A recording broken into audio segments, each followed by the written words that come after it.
जय हिंद एवरीवन, स्वागत है आपका हमारे इस चैनल जिसका नाम है गवर्नमेंट एग्जाम्स फंडा।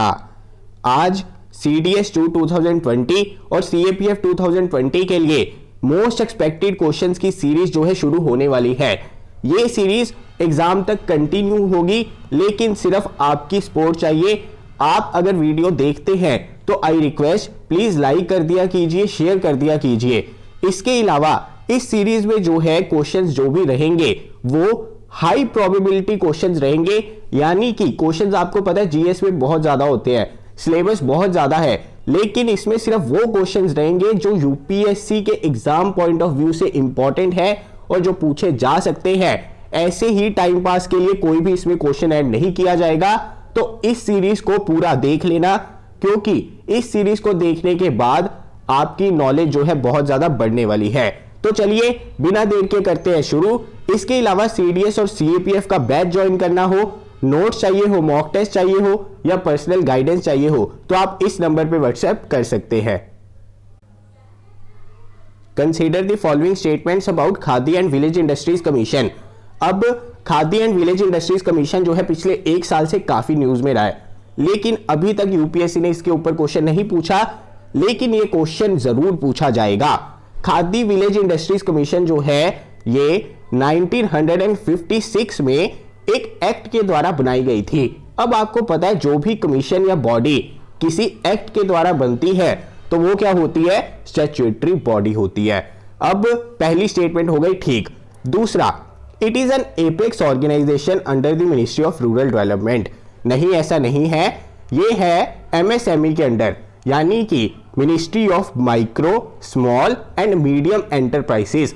इस मिनिस्ट्री के अंडर आता है khadi and village industries commission.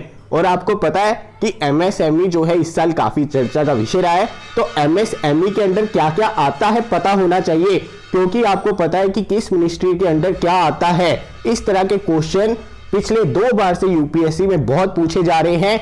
एक एक डाटा है इंपॉर्टेंट, तो चलिए चलते हैं आगे। Consider the following statements about जल शक्ति मिनिस्ट्री। अब देखिए जल शक्ति मिनिस्ट्री के बारे में हम बात करेंगे। देखिए 2019 तक जो है जल शक्ति मिनिस्ट्री एग्जिस्ट ही नहीं करती थी। अब मोदी गवर्नमेंट 2019 में दोबारा आई तो उन्होंने जल शक्ति मिनिस्ट्री का गठन किया। कैसे, देखिए उन्होंने क्या किया, ministry of water resources and drinking water और सैनिटेशन को जो है मर्ज कर दिया इन्हें, और इनको मर्ज करने के बाद जो है हमारी जल शक्ति मिनिस्ट्री का गठन हुआ।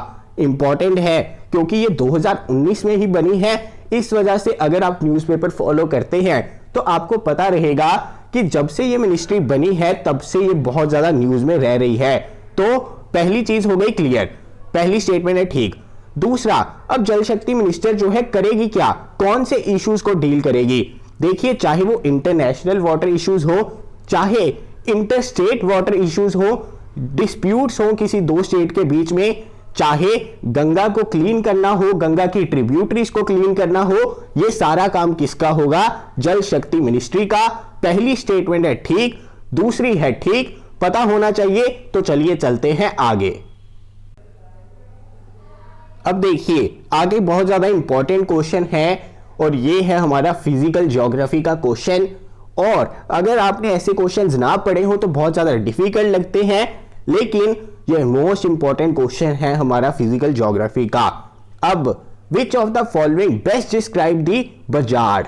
बजार्ड जो है टर्म है हमारी, इसको क्या चीज जो है डिस्क्राइब करती है। देखिए a consecutive series of alluvial fans. अब अलूवियल फैंस क्या है, अलूवियल फैंस जो है हमारे लैंड फॉर्म्स है। लैंड फॉर्म्स, अगर आपने लैंड फॉर्म्स का चैप्टर अच्छे से पढ़ा होगा तो आपको अलूवियल फैंस के बारे में पता होगा। अगर आपको नहीं भी पता तो मैं बता देता हूं। देखिए ये जो है ना, ये है हमारे अलूवियल फैंस। अब क्वेश्चन ये भी बन सकता है कि अलूवियल फैंस कैसे बनते हैं।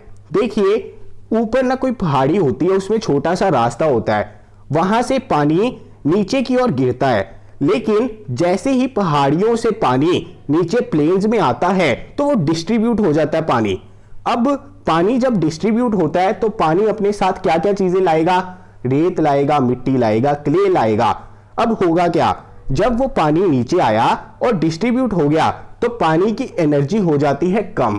पानी के पास एनर्जी नहीं रहती तो वो इस मिट्टी को, क्ले को, जो हमारी सैंड है, इसको बहुत ज्यादा दूर तक नहीं लेकर जा पाता।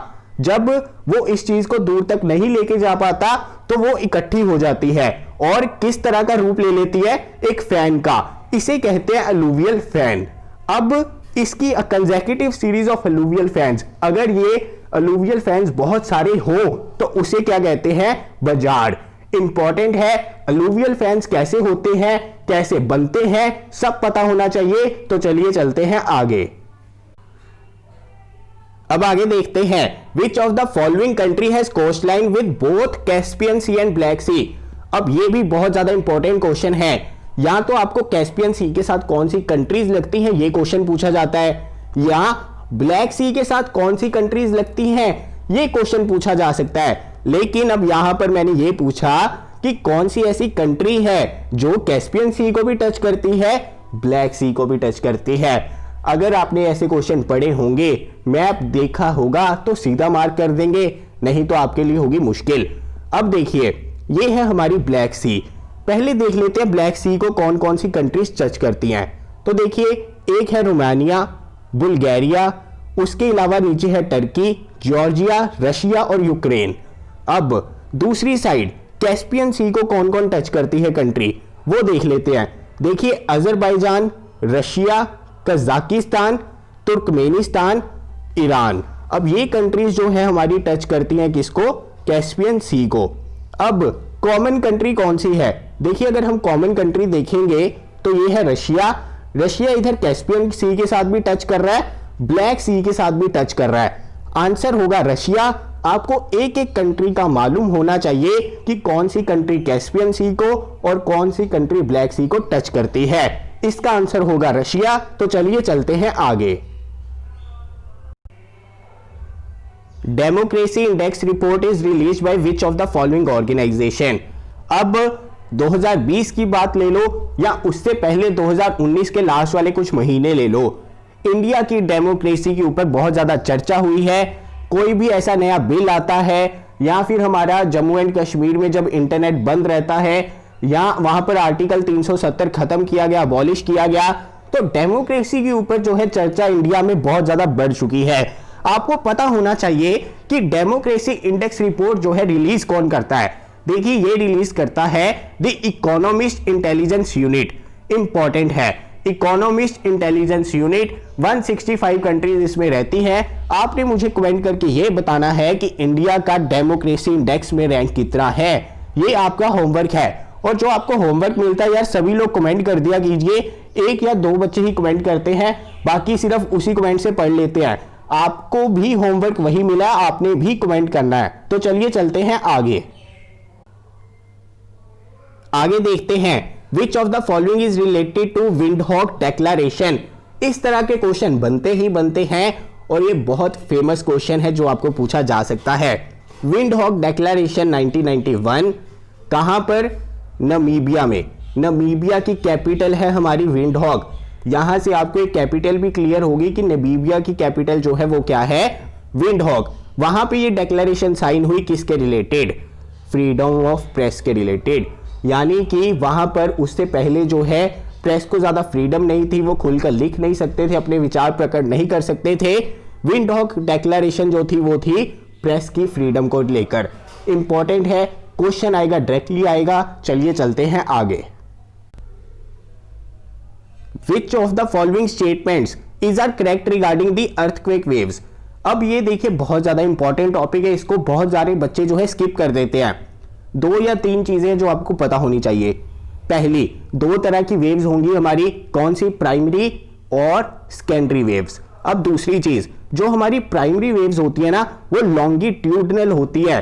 अब किस तरह से मूव करती हैं, वो इस तरह से मूव करेंगी, यानी कि ईस्ट से वेस्ट या वेस्ट से ईस्ट, यानी कि सीधी लाइन में कुछ मूव करता है ना, तो उसे कहते हैं लॉन्गिट्यूडनल। आप इसे देख सकते हैं इस तरह से।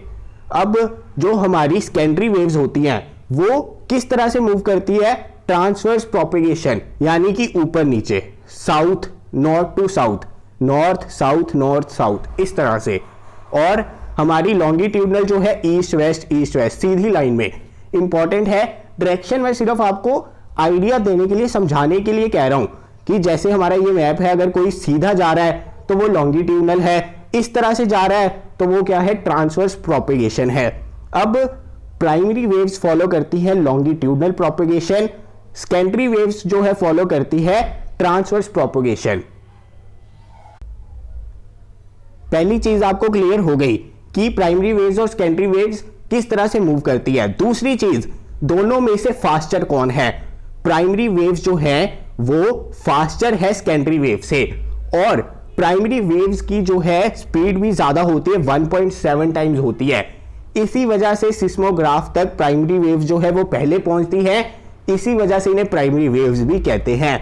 अब दो चीजें आपको क्लियर होगी, डायरेक्शन का पता चल गया, स्पीड का पता चल गया। तीसरी चीज, प्राइमरी वेव जो है हर एक मटेरियल को पास कर लेती है, यानी कि चाहे वो सॉलिड हो, लिक्विड हो, गैस हो, कुछ भी हो, किसी भी तरह का मटेरियल है तो प्राइमरी वेव्स उससे गुजर जाती है। लेकिन सेकेंडरी वेव्स जो है हमारी, सेकेंडरी वेव्स वो सिर्फ और सिर्फ सॉलिड से पास होती हैं, सिर्फ सॉलिड से। इंपॉर्टेंट है, बहुत मेजर डिफरेंस है, पता होना चाहिए। अब देखिए क्वेश्चन देखते हैं। Propagation of S waves tells us about the internal structure of core. हमें कोर में क्या चीजें हैं और उसका स्ट्रक्चर कैसा है, क्या ये सेकेंडरी वेव से पता चलता है या प्राइमरी वेव से? देखिए प्राइमरी वेव्स तो जो है वो हर एक मटेरियल से पास हो जाती हैं, लेकिन सेकेंडरी वेव्स जो है वो सिर्फ सॉलिड से पास होती हैं। अब जब सेकेंडरी वेव्स हमारी हमने देखा कि कोर से पास नहीं हुई, तो हमें पता चल गया कि कोर जो है हमारा वो सॉलिड नहीं है, यानी कि हमें कोर के स्ट्रक्चर का किससे पता चला? सेकेंडरी वेव से, क्योंकि सेकेंडरी वेव्स जो है कोर से पास नहीं होती। तो पहली स्टेटमेंट है ठीक। दूसरा, primary waves do not travel through liquid medium, गलत है, बिल्कुल गलत है। प्राइमरी वेव्स किसी भी मीडियम से पास हो सकती है, लेकिन सेकेंडरी वेव जो है वो सिर्फ सॉलिड से पास होती है। तीसरी चीज, primary waves are faster than secondary waves, बिल्कुल सही है, 1.7 टाइम्स फास्टर है प्राइमरी वेव्स, यानी कि पहली स्टेटमेंट है ठीक, दूसरी है गलत, तीसरी है ठीक। तो चलिए आज के लिए लेते हैं विराम, जल्दी मिलेंगे अपनी अगली वीडियो के साथ। अगर आपको वीडियो अच्छी लगी तो शेयर कर देना, लाइक कर देना। जय हिंद।